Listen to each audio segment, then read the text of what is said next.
La pregunta más importante sobre Dios depende de una pregunta fundamental sobre la verdad. ¿Qué es verdadero?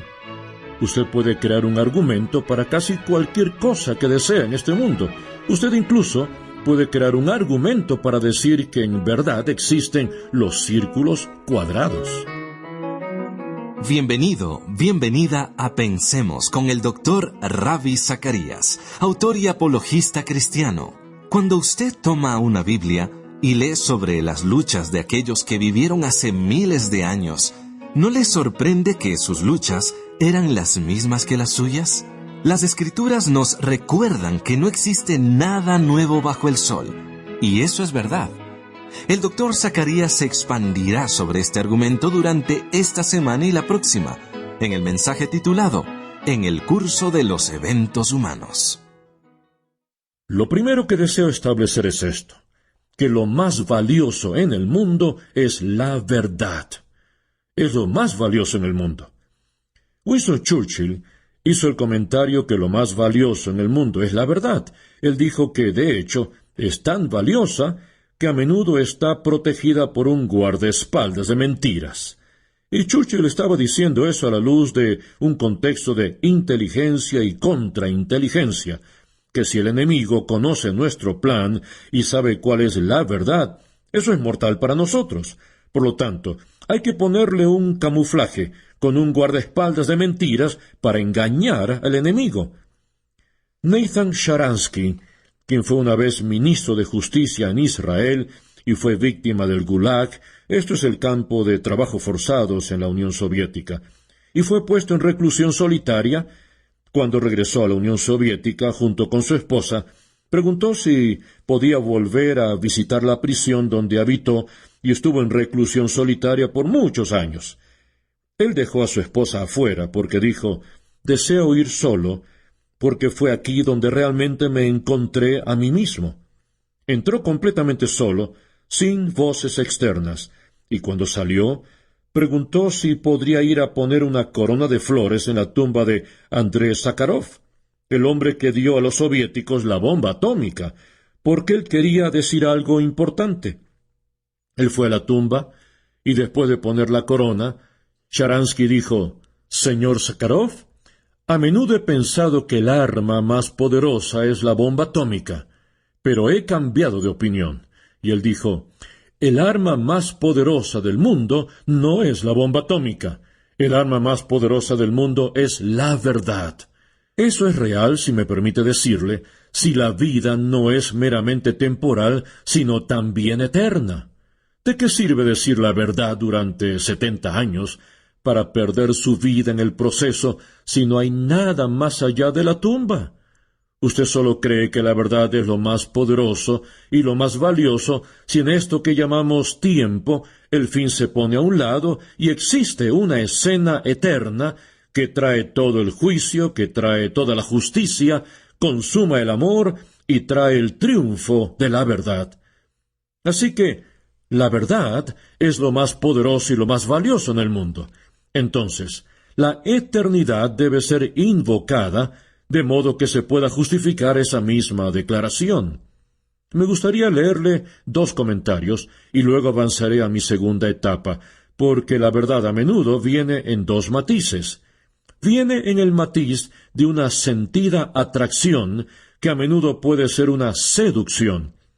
Se ha hablado sobre la monstruosa seducción de la pornografía, algo en lo que ningún hombre puede encontrar realización. Ningún hombre puede encontrar satisfacción porque siempre le atrae hacia un sentimiento de totalidad que ninguna persona en su propia seducción puede otorgar por excelencia. Se necesita más y más y más matices y perversiones, así que existe una atracción que está donde se encuentra la realidad. Pero usted se da cuenta que aquí es donde se encuentra la distorsión de la realidad. De modo que hay un componente de verdad a la atracción de la vista. Pero luego existe un componente de verdad, ponga mucha atención, con aquello que se conforma a la realidad como tal. Esa es la razón por la que hace algunos años se hizo la declaración más increíble, que fue la reflexión por excelencia de la mentalidad posmoderna. Todo depende de lo que significa ser. Eso fue muy astuto y profundamente mortal. Todo depende de lo que significa ser. Si todo depende de lo que significa ser, ¿cómo se puede responder cualquier pregunta en un juzgado si podemos redefinir lo que es, lo que fue, y así sucesivamente? Así que aquí tenemos las dos citas. Malcolm Muggeridge dijo esto: en este mar de los sargazos de la fantasía y el fraude, ¿cómo yo, o cualquier otra persona, podría tener la esperanza de nadar libre de peso? ¿Cómo puedo aprender a ver más allá de lo perceptible a la vista? ¿Cómo puedo quitarme mi propia mezcolanza y lavar mi maquillaje, levantar el postigo de hierro, poner las luces del estudio, callar los efectos de sonido y poner a dormir las cámaras? ¿Puedo encontrar muebles entre la utilería del estudio, silencio en una discoteca, amor en un striptease? Leemos la verdad a partir de una señal automática, la encontramos en una pantalla, la perseguimos por los vientos de Mossack. La vemos a todo color con las noticias, la escuchamos en el vivo sonido junto con los automotores. No en el viento que desgarró las montañas y convirtió en pedazos a las rocas, no en el terremoto que siguió, tampoco en el fuego que siguió al terremoto. Pero se necesita una pequeña voz apacible. Tampoco está en el chirrido de las llantas ni en el ruido de los frenos. No está en el rugir de los jets o los aullidos de las sirenas o los bramidos de los trombones, el resonar de los tambores o los cantos de las voces de demo. Una y otra vez me recuerdan que es la voz apacible. Si tan solo alguien pudiera entenderlo. Él está hablando de la voz de Dios. ¿Dónde la puedo encontrar? ¿La puedo encontrar en la utilería de un estudio? ¿La encuentro en la pantalla en celuloide? ¿Cómo pongo la cámara a dormir cuando puede tan fácilmente mentir y distorsionar? ¿Dónde puedo encontrarla? Él dijo que está en la voz apacible, la voz de Dios. Y luego él avanza para decir esto: la verdad es algo hermoso, mucho más que la justicia, que es la búsqueda actual, y que fácilmente puede ponerse una cara falsa. En casi 7 décadas que he vivido a través del mundo, ha sido desbordado de sangre y explosiones cuyo polvo nunca ha tenido tiempo de asentarse antes que otras hayan hecho erupción, y todas por supuestas causas justas. La búsqueda por la justicia continúa, y las armas del odio se acumulan, pero la verdad fue una víctima temprana. Las mentiras sobre las que se basaron las guerras que hemos peleado han concluido con nuestros tratados de paz. Las mentiras de la revolución y contrarrevolución, las mentiras de la publicidad, de las noticias, de las ventas de la política, las mentiras del sacerdote en su púlpito, el profesor en su podio, el periodista en su máquina de escribir. La mentira parece estar atorada como una espina de pescado en la garganta del micrófono. La mentira sostiene la cámara. Ignacio Silone me contó una vez cómo, cuando él era miembro de la antigua Internacional Comunista, alguna estratagema estaba bajo discusión y un delegado, un recién llegado que nunca antes había asistido a una reunión, realizó una observación extraordinaria porque no podía ser cierta. Hubo un momento de silencio, en asombro y estupefacción, y luego todos comenzaron a reírse. Ellos se rieron y se rieron hasta que les salieron lágrimas, y las paredes del Kremlin parecían sacudirse. La misma risa hace eco en cada cámara de concilios y habitaciones de gabinetes, donde quiera que 2 o más se reúnen para ejercer la autoridad. Es la verdad la que ha muerto, no Dios. Ahora, él no está hablando sobre la simple seducción de los ojos.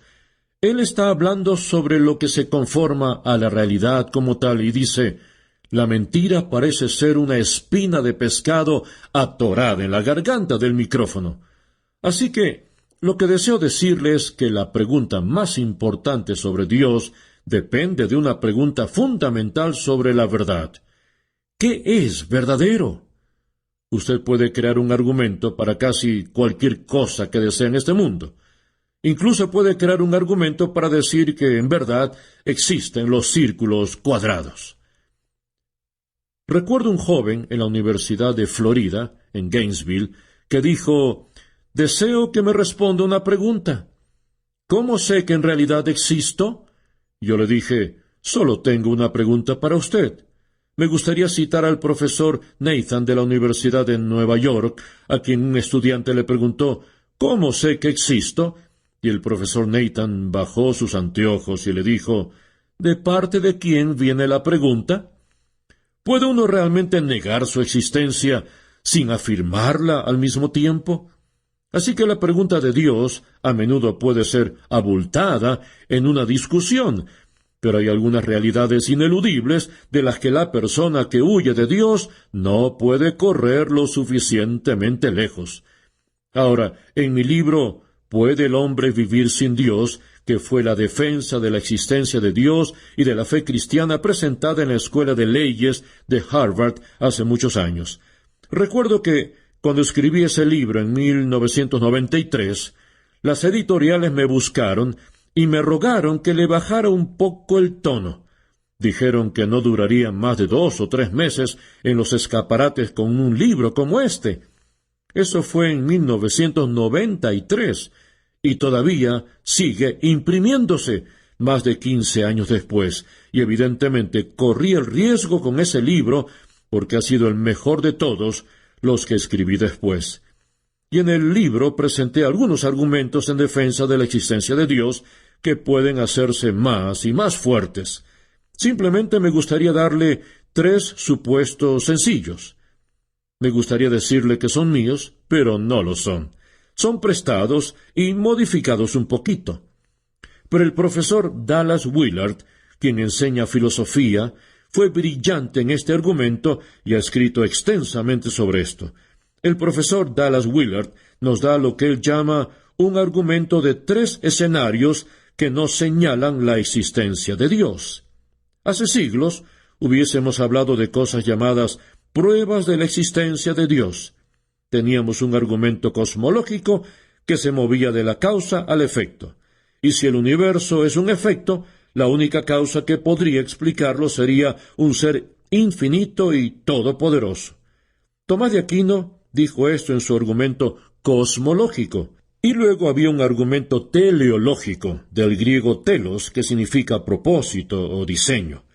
Cada vez que usted ve el argumento del reloj de Paley, miraba el reloj y veía el mecanismo. O si usted mira una trampa para ratones, puede ver la continuación de secuencias y la sincronización de las secuencias. Entonces pone la acción de sincronía y la acción continua para llegar al diseñador. Y a eso se llamaba el argumento teleológico, el argumento del diseño. El tercero era el argumento que todavía es, en mi opinión, el más poderoso. Es el argumento moral para la existencia de Dios. Las realidades morales solo existen si Dios existe. Las realidades morales sí existen, por lo tanto, Dios existe. Eso es lo que dice este argumento. Las categorías morales solo existen si Dios existe. Y como las categorías morales sí existen, por lo tanto, Dios existe. Y el argumento moral es el más difícil de rebatir para los ateos, porque ¿cómo un universo moral, a través de procesos no morales, terminan con un marco de referencia moral? ¿Cómo pensamos que una masa primordial no puede engendrar apropiadamente? ¿Por qué está mal torturar a los bebés? Especialmente si la evolución se construye sobre la noción de la destrucción del más débil. En otras palabras, nunca hubiésemos llegado hasta acá si no fuera por el hecho de que la naturaleza se caracteriza por su comportamiento violento. Así que el argumento moral simplemente cuelga como una sombra de la que no podemos librarnos. Permítame sugerir que esa es la razón por la que se escriben libros como el Código da Vinci. porque desean dar un ataque moral en contra de Jesús, puesto que nunca han podido hacer nada más para darle un golpe. Si realmente quieren atacar moralmente a alguien, ¿por qué no van e investigan sobre la poligamia en algunos profetas autoaclamados? ¿Por qué no escudriñan algunos escritos en las escrituras hinduistas, donde se muestra que Krishnan es un playboy? ¿Por qué no atacan esas cosas? No, ellos quieren encontrar cosas tales como que Jesús terminó siendo pareja de María Magdalena.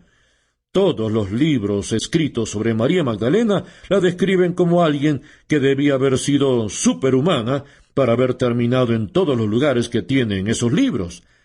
Pero el punto es que desean dar un golpe a la realidad moral de Jesucristo. Y entonces hay algo más confuso. Pero deseo llevarle a través del argumento de 3 escenarios de Dallas Willard. Y luego entraremos en otros temas más tranquilos. Le prometo que hay algo tranquilizante que sale de esto. El primer escenario del argumento es este. No son difíciles de entender cómo están redactados, pero los explicaré. Sin embargo, la realidad física concreta está seccionada, sin importar cuánto trate de hacerla pedazos. El resultado siempre será un estado que debe su existencia a algo fuera de uno mismo, sin importar cómo, sin importar cuánto uno lo haga pedazos. La realidad física concreta es que algo nunca tendrá la razón de su existencia en sí mismo. Esto solo señala que algo más es la causa de su existencia. No hay ni un poquito de evidencia en este mundo que demuestre que existe alguna sustancia moral, que existe una sustancia física que en verdad no tenga causa y sea eterna. No la hay. Y una vez que se creó la teoría del Big Bang, esta dice que el universo sí tuvo un comienzo. Entonces, la teoría del Big Bang en realidad afirma que el universo no ha existido eternamente. Así que las realidades físicas, aunque sean seccionadas, nunca explicarán su propia existencia. Deben ir a algo fuera de sí mismas. Esto significa, al menos esto, que si hay algo en este mundo que pudiera explicar su propia existencia, tendría que ser algo que no es físico. Esa es una inferencia muy insegura porque no existe realidad física concreta que explique su propia existencia. Escenario número 1. Ahora, el escenario número 2 es este. Sin importar dónde encuentre inteligibilidad y complejidad específica, usted siempre verá una inteligencia que está detrás. ¿A qué me refiero con eso? Usted jamás podrá estar convencido del argumento de alguien desarrollado por un diccionario debido a una explosión en la imprenta. ¿Por qué es eso? Debido a la naturaleza de la inteligibilidad del lenguaje. Si usted tuviera que entrar a un planeta totalmente nuevo y pudiera ver 10 millones de piedras arregladas en un triángulo perfecto, podría deducir que hace 15.000 millones de años algo ocurrió en la superficie de ese planeta para lograr ese triángulo perfecto con tantos millones de piedras. Usted podría deducirlo. Pero si su nombre es Andrés y da 10 pasos más y ve un pedazo de papel que dice «Hola, Andrés, te he estado esperando, ¿por qué te tardaste tanto?», una línea. Pero usted nunca concluirá que eso ocurrió en 15.000 millones de años debido a un cambio demográfico o geológico en la superficie de aquel planeta. ¿Por qué? Porque hay una inteligibilidad de lo que usted acaba de ver. Ahora, me gustaría que usted ponga atención porque quiero decir algo muy importante. Este no es un argumento de diseño, que es la teoría teleológica. Usted ve al diccionario y dice, alguien tuvo que haberlo escrito. Usted ve una trampa de ratones y dice, alguien tuvo que haberla construido. Usted ve un avión jumbo y dice, este no surgió de la nada debido a un tornado en un patio de chatarra. Alguien tuvo que armarlo.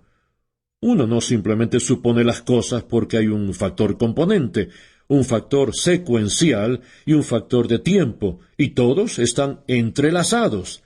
Ese es un argumento de diseño. Mi pregunta es esta, y yo no quiero presentar un argumento de diseño, como sugiere Dallas Willard, que antes que cualquier cosa haya llegado a ser tenía que haber algún material en bruto del cual pueda hacerse posible tal diseño. Usted puede ver a un bebé y decir, este es un argumento para la consumación de un esposo y una esposa que trajeron al mundo este bebé. Ese es un argumento del efecto. La pregunta es, ¿por qué es esto posible? Que por la combinación de lo que ponen el esposo y la esposa en esa unión consumada, sea posible que una vida surja? Ese es un argumento para el diseño. Usted no puede tener un diccionario si no hay un abecedario. Usted no puede reconocer una secuencia a menos que conozca el orden del abecedario. Usted incluso no puede utilizar el lenguaje sin comprender las leyes de la gramática y ese abecedario. Y todo esto preexistía de alguna manera, de modo que hayan podido ser organizados para hacer que la comprensión sea posible. Así, cuando hablamos de cosas como el amor, la sexualidad, la procreación, el empirismo y la lógica, y todas esas cosas, existe una configuración previa que permite que todo esto sea posible. Es el argumento para el diseño. El naturalismo no nos da nada de eso. Hay un enorme abismo entre esto y simplemente decir que así son las cosas. Esa clase de argumento nunca funcionaría en un juzgado. Así que el escenario número 1, sin importar cuánto seccione la realidad física concreta, siempre encontrará un estado en el que no explica su propia existencia. Cuando usted ve inteligibilidad, siempre se asume inteligencia. Y el tercer escenario es muy simple. Es el curso de los eventos humanos, lo histórico, social e individual. Dentro del contexto del extranaturalismo, todavía no es el supernaturalismo, es el extranaturalismo y un convincente intelectualismo cósmico. Es convincente hablar de una mente y, por cierto, esa es la razón por la que personas, incluso como Einstein, no pudieron comprometerse claramente con el teísmo, sino que comenzaron a conjeturar en la mente. Einstein pudo haber sido panteísta. Fue sobre la teoría cuántica que Einstein hizo el comentario: Dios no juega a los dados. Él dice que la creación no es al azar, es hecha por una mente. Muchos científicos de esa clase hacen conjeturas sobre la mente. No están seguros de lo que significa, no están listos para comprometerse con un marco de referencia teísta a la manera del cristianismo, pero dicen que uno no puede explicar el universo físico por sí solo, porque ninguna materia física explica su propia existencia. Usted no puede simplemente decir que la inteligibilidad ocurre de esta manera en su efecto, porque tiene que haber un factor componente predispuesto para lograr esa inteligibilidad. Y luego, usted estudia la historia de la humanidad y la escena social de los humanos y la lucha de la humanidad, y comienza a ver dónde se erige el mensaje cristiano.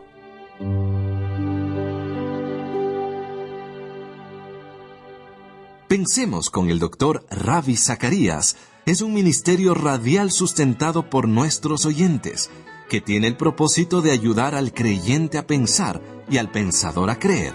Y es una producción del Ministerio Internacional Ravi Zacharias en Atlanta, Georgia.